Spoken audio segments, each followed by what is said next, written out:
Hi, welcome to Open Door for Parents, where we discuss ways to support your child's feelings, friendships, and mental health.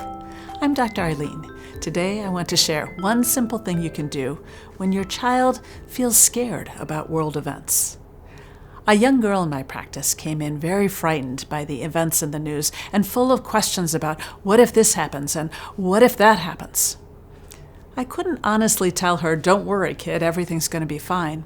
So instead, I pulled out a pad of paper and I drew a small stick figure at the bottom. And I said, "This is you. Let's talk about who's in charge of keeping you safe." She said, "Her parents." So I drew two stick figures above the first stick figure. Then I asked, "Who else?" She said her aunts and uncles and grandparents, so I drew another row of stick figures to represent them. And I asked, "Who else?" She said the police and firefighters, so I drew stick figures with hats.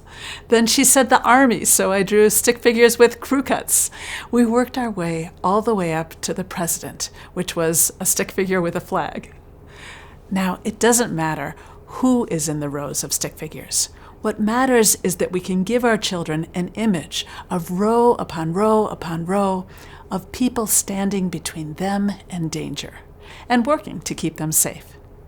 Seeing that is comforting.